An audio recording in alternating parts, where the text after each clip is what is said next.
Hey everyone, Harrison101 back at it once again for a brand new video for you, and welcome to something slightly different.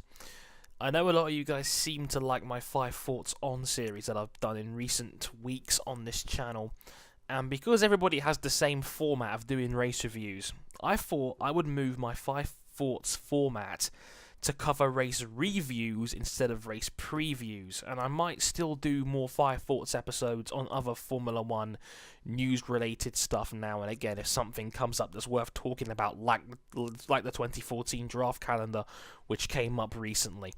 So I'm going to try and merge this 5 thought series with my race review series, and I'm going to see how this one turns out. If you guys like it and you want to see more, feel free to let me know and I'll make it a more permanent fixture. Anywho, in the meantime, let's talk about the 2013 Singapore Grand Prix.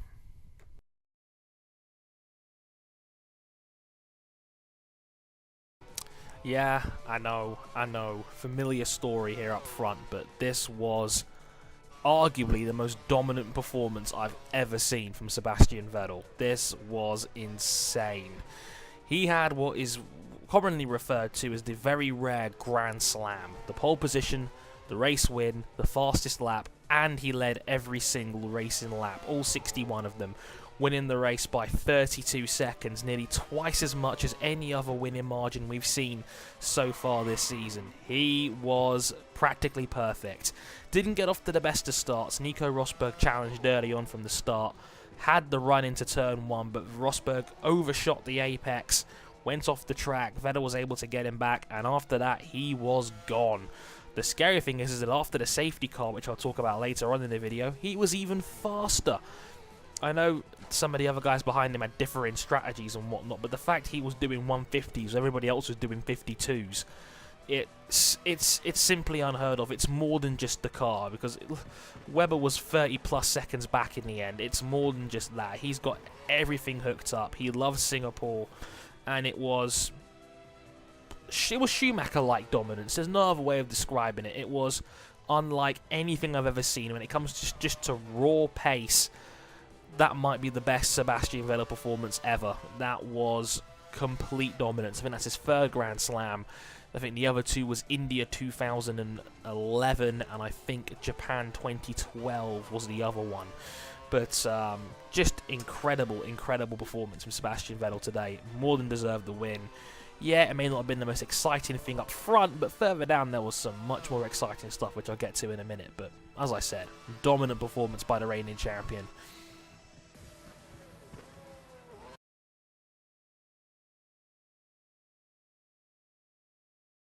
Slightly further back, it was still very solid drives to round off the podium from Fernando Alonso.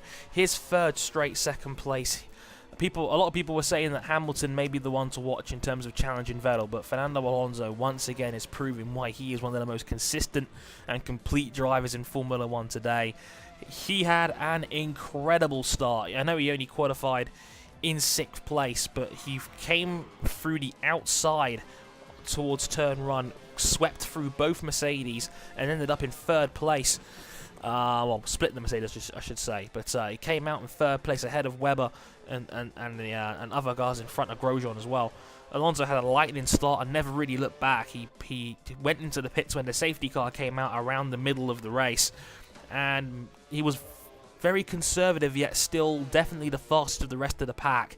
Despite the fact he was being defensive and very conservative on his tyres, he was still able to have it like kind of a race of his own, really. After the last pit stop from Sebastian, Sebastian was 32 seconds up the road and Raikkonen was another 10 further back. So you can see clearly that Alonso was the best of the rest, despite being rather conservative on his tyres. Ferrari still proving that they have one of the best packages around. Raikkonen, though, people didn't even realise until yesterday that Raikkonen had pretty bad back issues, had a lot of pain, was on painkiller injections and whatnot. Qualified down in 13th, but through great driving, solid pace, and Lotus's once again brilliant tyre management, he managed to finish up there in 3rd place from 13th on the grid. What a heroic drive from Kimi Raikkonen, one of the best of his career and definitely the best of his season so far. I mean, that was the drive of a true champion, and you know, it must be positive signs for Ferrari going forward if their current number one and their future talent they're bringing in Kimi Raikkonen is finishing second and third. That can only be reassuring signs for Ferrari in the near future. But great drive from Alonso and even better drive from Kimi Raikkonen, easily splitting my driver of the day honours with Sebastian Vettel.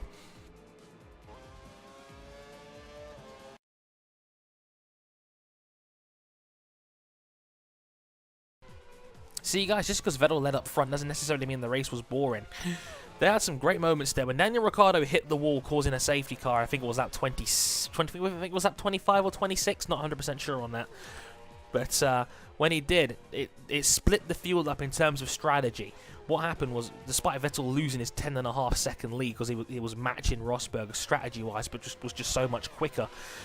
What happened was that Vettel and Rosberg decided not to stop and continue to race their race like usual, while further back, Alonso, Raikkonen, Paul di Resta, Felipe Massa, and the two McLarens decided not. They decided to actually go in the pits, put the hard tyre on, and try and make it to the end of the race on that one stint. So when the safety car went in on lap 31, what happened was that, to start off with, the guys on the fresher rubber was faster, but as the race went on, the guys who had elected to stop and go to the end were struggling bad, and they were hitting the cliff, and guys like Esteban Gutierrez and Nico Hülkenberg was falling down the order and suffering, while the guys on fresher rubber like Nico Rosberg eventually had to stop again, as was Lewis Hamilton and Kimi Raikkonen. They had to chase the field down, and it made for quite the entertaining finish at the end, right at the end of the race, where it was all just so close to each other in the end, with like Massa, Button, Perez, Hülkenberg, Sittel and Maldonado all really close together, fighting it out for the lower points positions, and Raikkonen pulling off probably the pass of the season so far, going around the outside of turn 14 to pass Jenson Button to get a spot on the podium. He eventually finished down in 8th, but the safety car definitely changed the strategy game a little bit, and that was good to see. Also, a bit unlucky for Paul di Resta, who was probably going to score some decent points until he hit the barrier at the end of the DRS zone, and that ended his race, which was a shame because he qualified in 18th and he was looking for some real good points there. Showed great pace throughout, keeping up with guys like Fernando Alonso and when Alonso was behind him, as well as the Ferraris and the McLarens. The rest was looking for some good solid points. Didn't quite happen for him as well. Grosjean, another guy who was probably going to get in about 6th place or something like that, he had a hydraulic failure. And Mark Webber, whose gearbox sadly deteriorated and blew up on the final lap of the race. Still classed as a finisher and finished in 15th place, ironically ahead of Max Chilton. But yeah, Webber, again, bitterly unlucky that his 4th place was cruelly taken away from him.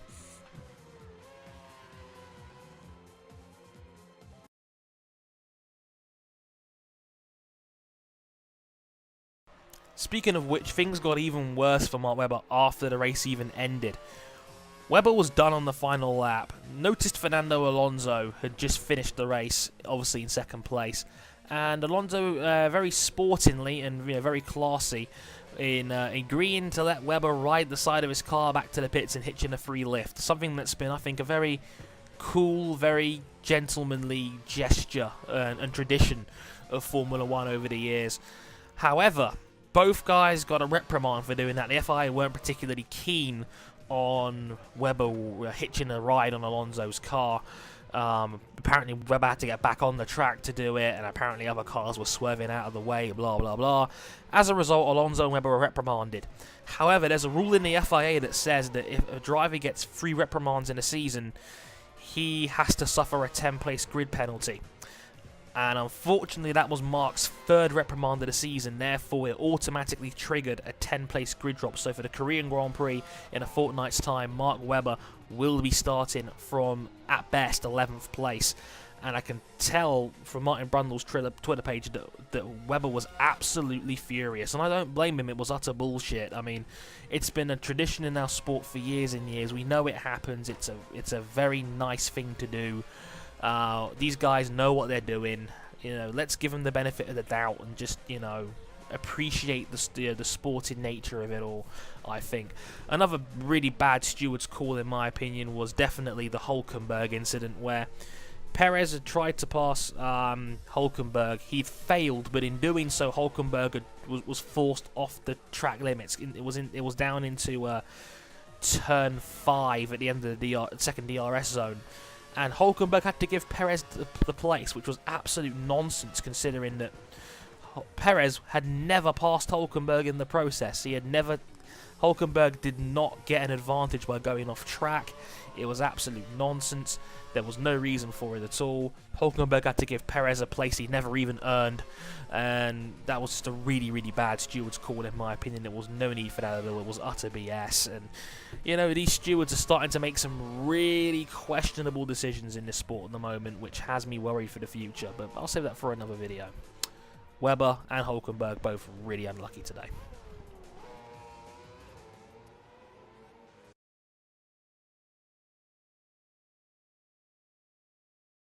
So what does this mean for the championship? Well, Sebastian Vettel extends his championship lead over Fernando Alonso to 60 points. 247 points for Vettel, 187 for Fernando Alonso. He's now 36 points ahead of Lewis Hamilton in third with 151 points. Kimi Raikkonen with 149 in fourth. Webber, despite the donuts, still in contention with 130 points. Rosberg in sixth with 116. Those are the only 6 guys that mathematically can still win this championship. Poor old Felipe Massa is now officially out of the running. Poor guy. Anywho, Felipe Massa now in 87. Grosjean, the best of the mid-carders, with 57 points in 8th, ahead of Jenson Button by 3 on 54. Force India starting to get left behind. The rest are with 36, Sitzel with 26 as well. Looking at the Constructors' Championship quickly as well, I think Red Bull actually lost a point in this race in their Constructors' Championship lead due to Massa's 6th place and Alonso's 2nd. They scored 26 points to Red Bull's 25, so the gap is down to a measly 103 points, with Red Bull leading the way. Ferrari with 274, only 7 points ahead of the Mercedes, with Hamilton and Rosberg finishing 4th and 5th respectively. There's only a 7-point difference there, who are now 61 points ahead of Lotus, who looks like they've got the 4th place now pretty much cemented. McLaren in 5th now, 14 points clear of Force India in 6th. Toro Rosso in 7th with 31 points ahead of Sauber's 19, and Williams with just the 1. To me, it seems like I think Vettel's got this in the bag, personally. 60-point lead, only 150 points available for the rest of the season. Not to mention, he definitely likes the tracks upcoming. He dominated the Asian part of the calendar last year, and given what the package and how well he's driving right now, there's no reason why he can't continue to that reign of Asian dominance, with Korea, Japan, and Abu Dhabi all coming up soon. And I think he'll win the championship in Abu Dhabi. We'll have to wait and see. But until then, let's take a breather and let's see what Korea brings in 2 weeks' time. So there you have it, my 5 major points going through the Singapore Grand Prix tonight. If anything else you guys want to bring up or mention in the comments, feel free to comment. I'd love to hear you guys' take as always. And if again, like I said earlier, if you guys like this format for race reviews instead of my 5 thoughts on previews instead, let me know what you guys have to say. I'm always up for your opinions and feedback and whatnot. On Tuesday from tomorrow, after you're watching this, Grid Week 2 begins. So I hope you guys are looking forward to seeing more grid later this week. And until then, I've been Harrison101. Thank you very much for watching. Leave a like, comment, and subscribe, and I'll catch you guys next time. Sayonara.